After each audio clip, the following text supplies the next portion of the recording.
नमस्कार, मैं हूं राकेश कुमार। आप देख रहे हैं फाइनल पोस्ट। जब भी महिला के उत्थान की बात होती है या बाल विकास का बात होता है तो सबसे पहले जो नज़रों के सामने आपके सोच में आता है वो होता है आंगनबाड़ी। और आंगनबाड़ी की कार्यकर्ताएं, सेविका, सहायिका, जो उसकी पर्यवेक्षिका होती हैं, ये सारे लोग आते हैं।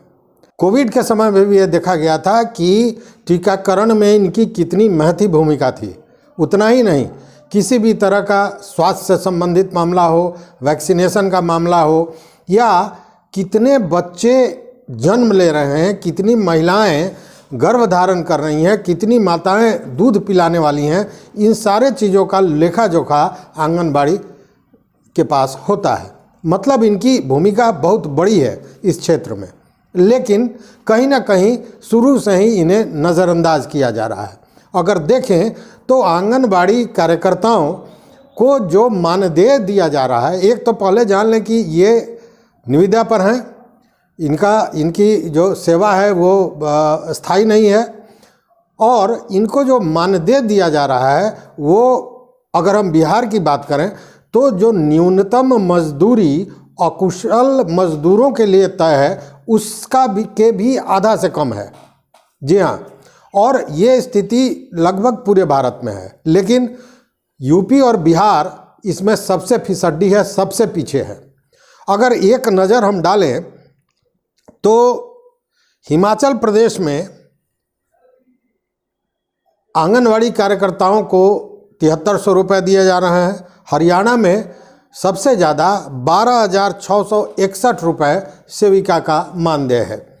वहीं पे सिक्किम में 11,500 और मध्य प्रदेश में 10,000 है। जबकि बिहार, यूपी और जम्मू कश्मीर की बात करें तो 5,000 से 5,500 तक ही इनका मानदेय है। जबकि इसको लेकर पूरे भारत में लगभग हर प्रदेश में मानदेय बढ़ाने के लिए और स्थायीकरण के लिए एक आंदोलन चल रहा है। दिल्ली में विगत 1 महीने से ये आंदोलन चल रहा है। हालांकि दिल्ली सरकार ने जो पिछले दिनों 25 फरवरी 22 को इनके मानदेय में बढ़ोतरी की है, लेकिन वो बढ़ोतरी वहाँ के संघ को मंजूर नहीं है। वहाँ पे सेविका का 9,678 रुपये मानदेय था, जिसको बढ़ाकर 11,220 रुपये किया गया, और साथ में भत्ता जो मोबाइल के लिए होता है या यात्रा भत्ता होता है वो 1,500 अगर मिला दें तो 12,720 रुपये का मानदेय तय किया गया। वहीं सहायिका का 4,839 रुपये था, जिसको बढ़ाकर 5,610 रुपये और प्लस भत्ता में 1,200 रुपये, मतलब कुल जमा 6,810 रुपये मानदेय कर दिया गया। अब इसको लेकर बिहार में भी आवाज़ें उठने लगी है। लेकिन इसके पहले एक बात बताना चाहूँगा कि लोकसभा में भी जो बजट पेश किया गया था उसमें भी इसको लेकर कुछ प्रावधान लाए गए थे, और ये कहा गया था कि इन लोगों को अपग्रेड किया जाएगा, इन लोगों को आगे बढ़ाया जाएगा, चूँकि बहुत सा चीज़ इनसे जुड़ा हुआ है जो महिला के विकास और बाल विकास से संबंधित है। ये मांग कोई नई नहीं है।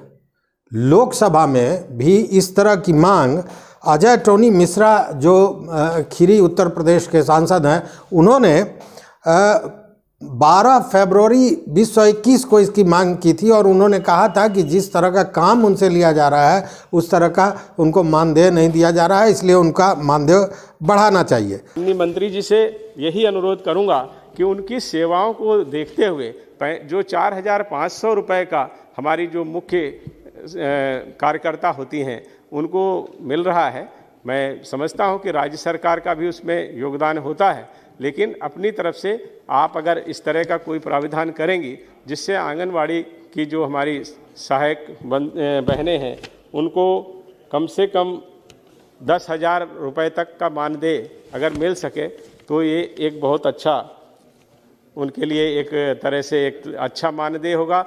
वहीं उन्होंने यहाँ तक कहा था कि जो नरेगा के मजदूरों को मिलता है जो मानदेय जो मजदूरी मिलती है उससे भी कम मजदूरी इनको दी जा रही है, जबकि इनके काम की प्रकृति जो है वो समाज के लिए बहुत आवश्यक है। अब बिहार की बात करें तो बिहार में भी सेविका सहायिका संघ और दूसरी ओर पर्यवेक्षिका जो महिला पर्यवेक्षिकाएं हैं उन्होंने भी एक आंदोलन छेड़ रखा है। हालांकि इस आंदोलन को बिहार राज्य अराजपत्रित कर्मचारी महासंघ जो है उसने भी अपने साथ जोड़ लिया है, क्योंकि उनका ये कहना है कि अब सरकार अस्थायी नियुक्ति कर नहीं रही है।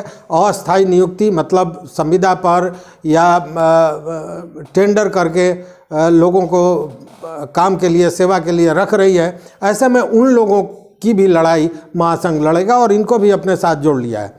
हालांकि बिहार राज्य सेविका सहायिका संघ ने आंदोलन की घोषणा कर दी है, चरणबद्ध आंदोलन शुरू भी हो गया है। इसको लेकर एक पत्र भी संघ की अध्यक्ष सोनी कुमारी और महामंत्री मीना कुमारी ने सरकार को दिया है और चरणबद्ध आंदोलन की बात करते हुए उन्होंने मांग की है कि मानदेय कार्यकर्ताओं का 26,000 होना चाहिए। इसको लेकर अभी जो विधानसभा सत्र चल रहा है उसमें भी आवाज़ें उठी हैं और ढाका के विधायक पवन जायसवाल ने भी इस बात को उठाया है। देखिए उन्होंने क्या कहा सदन में। अध्यक्ष महोदय, बिहार में आंगनबाड़ी सेविका को 5,950 रुपया एवं सहायिका को 2,975 रुपया मानदेय दिया जाता है, जबकि दिल्ली सरकार द्वारा सेविका को 12,720 रुपया एवं सहायिका को 5,610 रुपया दिया जाता है।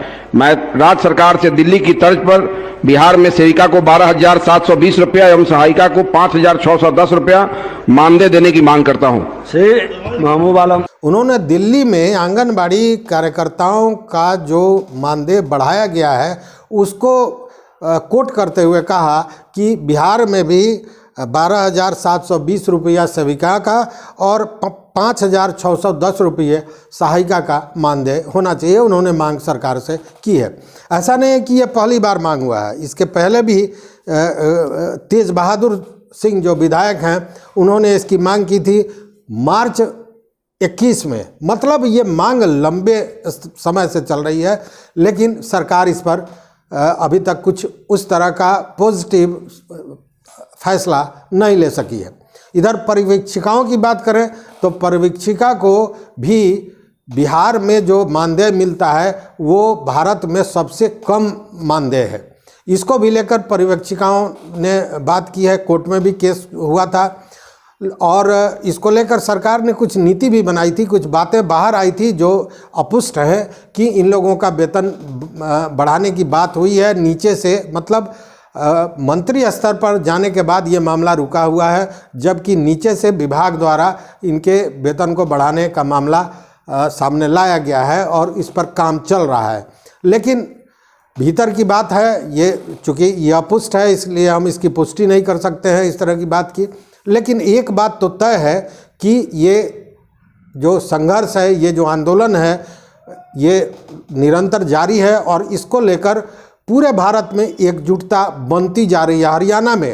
हरियाणा में सबसे ज़्यादा मानदेय माना जाता है था पहले कि मिल रहा है, अभी तो दिल्ली में सबसे ज़्यादा हो गया है। बावजूद इसके हरियाणा में माने राज्यव्यापी आंदोलन चल रहा है। कई जगह NH 74 जाम किया गया, कई जगह इस तरह के मामले आए हैं।